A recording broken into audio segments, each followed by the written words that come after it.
Hello and welcome to the Wawazen Waterfall School. Today I want to show you what can go wrong with your indoor waterfall regarding the water flow.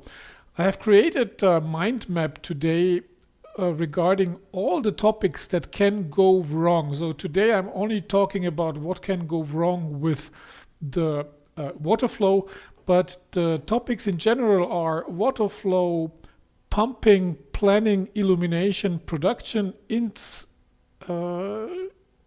materials, installation, piping, safety, and water treatment. So these are the topics at the moment which I have categorized when it comes to the question what can go wrong with your indoor waterfall. And thanks again, Dean. I'm doing this because you inspired me to do so when you said that you have learned from somebody who said if you want to be a professional in your industry, first you need to learn and understand what can go wrong. And frankly, this gave me a completely new perspective and view on the indoor waterfall business, and that's why I've created now this mind map, and we are going to study on that in the next weeks. So this is probably going to evolve quite a bit, so that the business partners and students can learn what they need to think of, what can go wrong with the indoor waterfall they are planning at the moment. So today, water flow. So number one is what can happen, what can go wrong is that you get free falling drops. Those might create splashes. This creates noise and can also create wet areas. You don't want to have that. Then water distribution. It's, I think, one of the biggest problems when you create an indoor waterfall. If you don't have a system which allows you to calibrate the water flow evenly, then you will fail to get a water distribution, or it's going to be very hard to, number one, have a symmetry. So because you want your indoor waterfall waves to be same, you don't want to have too much waves on the one side and fast waves here, slow waves there. It's immediately everybody can see it and it looks ugly. So this is a problem if you don't have a good water distribution, that your waterfall doesn't look symmetric. Then the other big problem is that you get dry areas, which means somehow you've managed to get it symmetric and evenly, but still there are dry areas on your slab, on your glass slab, stone slab, or whatever slab you're using. And then what also can happen is that you get unwanted water streams, which means water is not running only at the front of your glass plate, but it's also getting somewhere at the back of your glass plate, which looks annoying because then you will see this one single stream. And so this can also go wrong. And by the way, now I just remember, there's also something that can go wrong if you use security glass, which is made like a sandwich. So in the middle there is a plastic foil. You can have a capillary effect going there. So, but I have it here. So then, what can also can go wrong with your water flow is noise. You don't want to have noise in your waterfall. You want to have it usually like you don't hear anything, or you only hear nice splashing, but you don't want to hear sucking noise or other noises which can be there if your water distribution, water flow doesn't work. Then of course splashes, as I said before, they can be, or they can also come if your bottom tank is too small and the water it has a free falling part, then you get splashes, water is exiting your container, you get wet areas.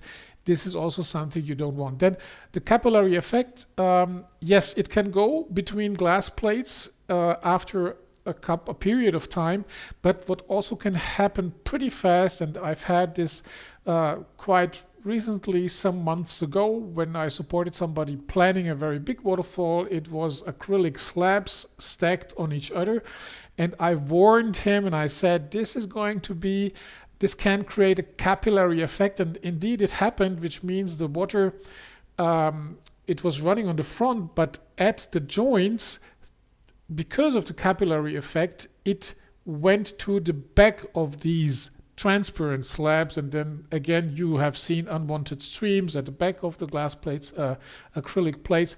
So this is also something which then was a challenge.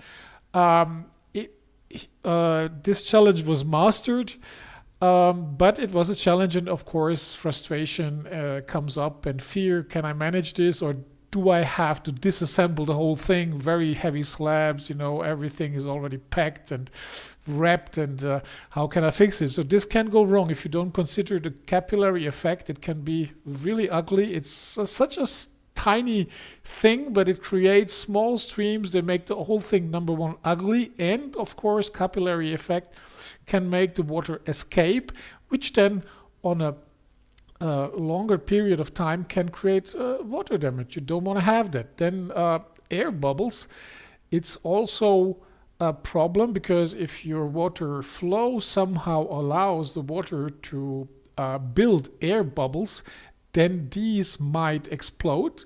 It's only a little thing that is happening, but every time such a small air bubble is exploding, small drops are leaving the system. Then again, they might create wet areas, which then creates a little danger for slippery and damage of surrounding materials. And then what also can go wrong is that you need too much water to cover your surface. So it means your waterfall is only running if you pump a lot of water there. Then it's going to be a very fast picture, and it's quite, it's not so calming as if you would have a lower amount of water, which allows you to have slow waves. Slow waves have a pretty relaxing effect. So if you watch slow waves, you also slow down.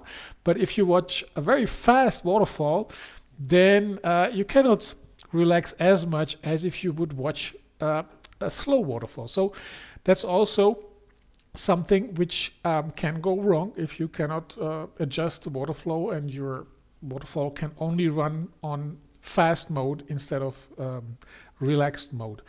And then the last thing is, if you have a thread fountain, what can happen, and I have published a short video on that, is that your threads are sticking together, which then creates again water exiting and jumping off the threads, and those drops, they might fall outside the catching area. Then again you get unwanted wet areas, and you also get unwanted noise. So that's for today. 8 minutes gone. Incredible how fast time is flowing. So in the coming weeks I'm going to cover also these other areas on what can go wrong with your indoor waterfall project, and our team and network of international indoor waterfall developers, we will work on that. I will work on that list, and this will hopefully help you and many other people avoid unwanted and frustrating errors on your indoor waterfall project. So thank you for watching. Please comment if you have similar experience.